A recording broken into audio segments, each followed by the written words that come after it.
ஜெர்மனியில் உங்கள் நண்பன் கோபரா ஞானம் நாகரிக நங்கிற்கும் ஆடவருக்கும் ஏற்ற நவீன ரக புடவைகளை ஜெர்மனியில் நாள்தோறும் அறிமுகம் செய்யும் கோபரா ஞானம் ஸ்தாபனத்தில் தரமான ஆடை திணுசுகளை எப்பொழுதும் மலிவு விலைகளில் பெற்றுக் கொள்ளலாம் என்பதை மறந்து விடாதீர்கள். கோபரா ஞானம் டாட்மண்ட். தமிழ் காட்சி ஊடகத்திற்கு நீங்கள் வழங்கி வருகின்ற ஆதரவுக்கு எமது நன்றியை தெரிவித்துக் கொள்கின்றோம்.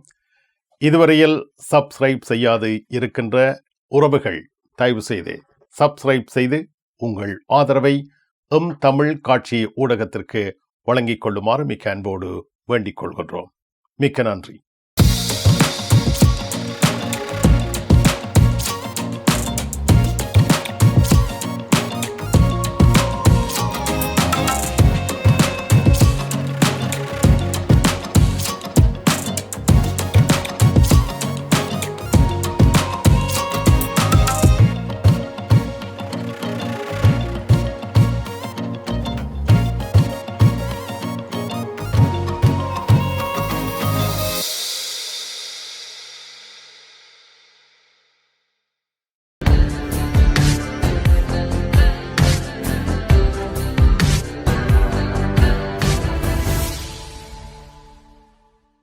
ஜெர்மனி செய்திகள். ஜெர்மனி நாட்டில் இருந்து வேலும் மயிலும் ராமகிருஷ்ணன் அவர்கள். எந்தமிழ் உறவுகளே வணக்கம். ஜெர்மனி நாட்டில் வீதியில் வைத்து தனது முன்னாள் மனைவி மீது ஒருவர் தாக்குதல் மேற்கொண்டுள்ளார். இதனால் அந்த பெண்மணி உயிரிழந்திருக்கின்றார். நேற்று முன்தினம் ஒஸ்னாபுருக் என்ற பிரதேசத்தில் 41 வயதுடைய ஒரு நபரானவர் தான் பிரிந்து வாழுகின்ற தனது முன்னாள் மனைவியான 43 வயதுடைய பெண்ணை நடு வீதியில் வைத்து கத்திக்குத்துக்கு தாக்குதலை மேற்கொண்டதாக தெரிவிக்கப்பட்டிருக்கின்றது. இவ்வாறு இந்த கத்திக்குத்து தாக்குதல் சம்பவத்திற்கு உள்ளான இந்த பெண்ணானவர் வைத்தியசாலைக்கு அழைத்துச் செல்லப்பட்டு பின்னர் இந்த வைத்தியசாலையில் இவர் இறந்ததாக தெரிவிக்கப்பட்டிருக்கின்றது. இந்த நடு வீதியில் வைத்து கத்திக்குத்து தாக்குதல் சம்பவத்துக்கு உள்ளான இந்த பெண்ணிற்கு 3 பிள்ளைகள் உள்ளதாகவும் தெரிவிக்கப்பட்டிருக்கின்றது. எது எவ்வாறாக இருந்தாலும் நேற்றைய தினம் இந்த கொலைக்கு எதிராக ஒஸ்னாபுருக் நகர மத்தியில் பல நூற்றுக்கணக்கானவர்கள் திரண்டு எழுந்ததாகவும் பெண்களுக்கு பாதுகாப்பு வழங்க வேண்டும் என்ற கோஷத்தை இவர்கள் முன்வைத்ததாக தெரிவிக்கப்பட்டிருக்கின்றது. ஜெர்மனி நாட்டில் வங்கி கணக்கு வைத்திருப்பவர்களுக்கு சலுகைகள் அறிவிக்கப்படுகின்றன. ஜெர்மனியில் பி கோண்டோ என்று சொல்லப்படுகின்ற வங்கி கணக்கை வைத்திருக்கின்றவர்களுக்கு ஜெர்மன் அரசாங்கமானது சில சலுகைகளை மேற்கொள்ள உள்ளதாக தெரிவிக்கப்பட்டிருக்கின்றது.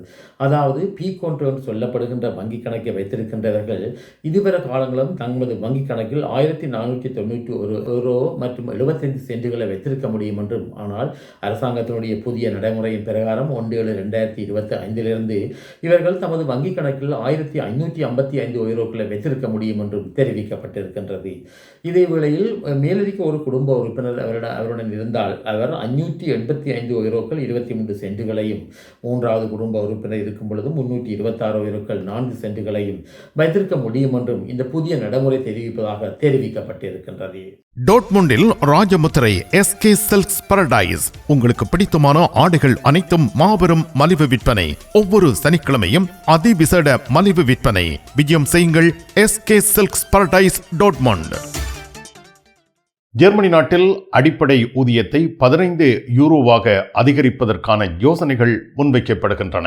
ஜெர்மனியினுடைய தற்போதைய தொழில் மந்திரியான பேபிள் பாஸ் அவர்கள் ஜெர்மனியில் அடிப்படை சம்பளத்தை 15 யூரோவாக உயர்த்தப் போவதாக தேர்தல் விஞ்ஞாபனத்தை தெரிவித்திருந்தார். இதே வேளையில் தற்பொழுது இந்த அடிப்படை சம்பள உயர்த்துதல் சம்பந்தமாக எக்ஸ்பர்ட் கமிஷன் என்று சொல்லப்படுகின்ற நிபுணர்கள் குழுவானது ஜெர்மன் அரசாங்கத்துக்கு ஆலோசனை ஒன்றை வழங்கியிருக்கின்றது. அதாவது 1/1/2026 இந்த அடிப்படை சம்பளமானது 13 யூரோ 90 சென்டாக உயர்த்தப்படும் என்றும், இதே வேளையில் 1/1/2027 இந்த அடிப்படை சம்பளமானது 14 யூரோ 60 சென்டாக உயர்த்த வேண்டும் என்றும் இந்த நிபுணர்கள் குழுவானது ஜெர்மன் அரசாங்கத்திற்கு ஆலோசனை வழங்கியிருந்தது. இதே வேளையில் தற்பொழுது ஜெர்மனியில் அடிப்படை சம்பளமானது 12 யூரோக்கள் 80 சென்டாக உள்ளதாகவும் தெரிவிக்கப்பட்டிருக்கின்றது.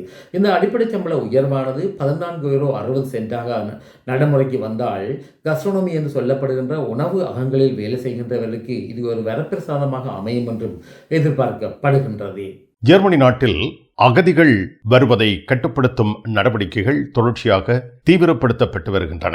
ஜெர்மனியின் தற்போதைய அரசாங்கமானது, குறிப்பாக ஜெர்மனியின் தற்போதைய உள்நாட்டு அமைச்சரான அலெக்சாண்டர் டோப்ரிங் அவர்கள் ஜெர்மன் நாட்டுக்குள் வருகின்ற குடியேற்றவாசிகளை கட்டுப்படுத்துவதற்கு பல நடவடிக்கைகளை மேற்கொண்டு வருகின்றார். குறிப்பாக ஜெர்மன் நாட்டின் எல்லைகளினூடாக ஜெர்மன் நாட்டுக்கு வருகின்ற அகதிகளை எல்லையில் வைத்து திருப்பி அனுப்புவதற்குரிய நடவடிக்கைகளை மேற்கொண்டு அந்த நடவடிக்கைகளை நடைமுறைப்படுத்தியும் வருகின்றார். இதே வேளையில் ஜெர்மன் அரசாங்கமானது இவ்வாறு ஜெர்மன் நாட்டுக்கு வருகின்ற அகதிகளை எல்லையில் வைத்து நாடு கடத்துவது சட்டவிரோதமான என்று ஏற்கனவே பெர்லினில் உள்ள ஃபவல்டிங்கரிக்ட் என்று சொல்லப்படுகின்ற நிர்வாக நீதிமன்றமானது ஒரு இடைக்கால தடை மனு உத்தரவு வழக்கில் தீர்ப்பு அளித்திருந்தது. இதே வேளையில் இந்த தீர்ப்பானது ஜெர்மன் நாட்டினுடைய சகல அகதிகளையும் திருப்பி அனுப்புவதற்கு ஒத்துவராத விடயம் என்று ஜெர்மன் நாட்டின் சமஷ்டி உள்ளூராட்சி அமைச்சர் கருதி தனது நடவடிக்கைகளை மேற்கொண்டு வருகின்றார். இதே வேளையில் புண்டஸ் ஃபவல்டிங்கரிக்ட் என்று சொல்லப்படுகின்ற ஜெர்மனியின் சமஷ்டி நீதிமன்றங்களின் தலைவருடைய கருத்தொன்றின் பிரகாரம் ஜெர்மன் அரசாங்கமானது ஜெர்மனியின் மற்ற நிர்வாக நீதிமன்றங்களும் இதே வகையான முடிவுகளை நாடு கடத்துவதற்கு எதிராக எடுத்தால்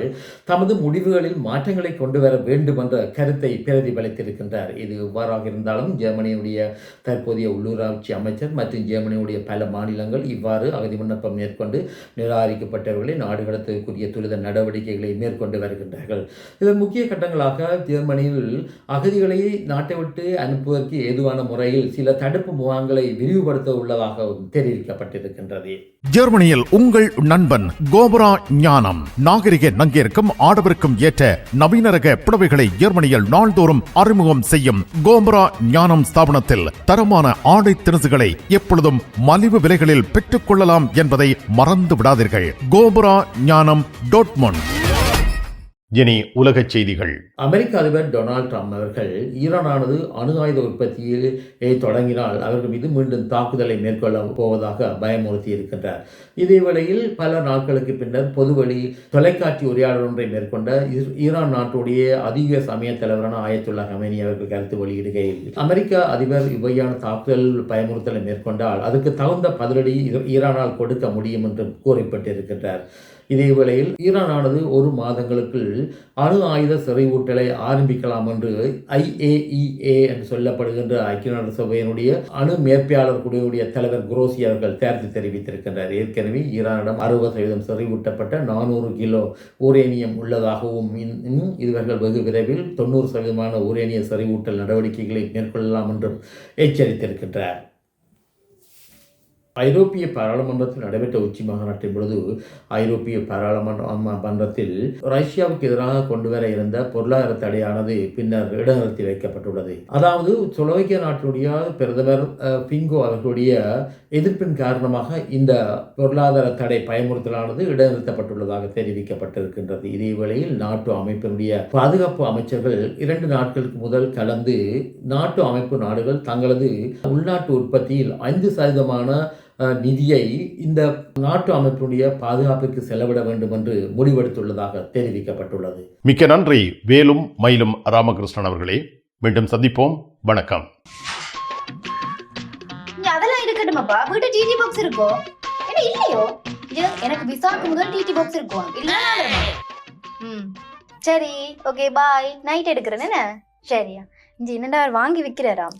என்ன இப்போ உலகம் டிடி பாக்ஸ் எல்லாம் இருந்திருக்கு? இல்லை, அவர் என்னன்னு சொன்னா ஃபுட் சிட்டி வச்சுக்கிறாரு தானே, இப்போ கொஞ்சம் பிஸியா இருப்பார். அவர் வீட்டை டிவியும் பாக்குறீங்கள, அப்ப இப்ப நான் போறேன் தானே, இப்ப வாங்கி விற்பேன். மறந்துடாதீங்க, நீங்களும் வீட்டுல டிடி பாக்ஸ் வாங்கி வைங்க.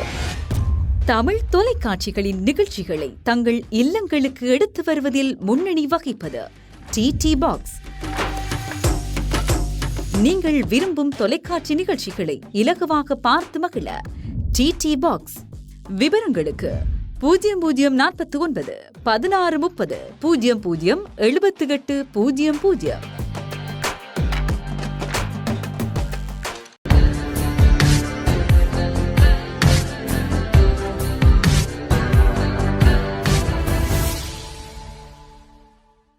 டோட்முண்டில் ராஜமுத்திரை SK சில்க்ஸ் பாரடைஸ். உங்களுக்கு பிடித்தமான ஆடைகள் அனைத்தும் மாபெரும் மலிவு விற்பனை.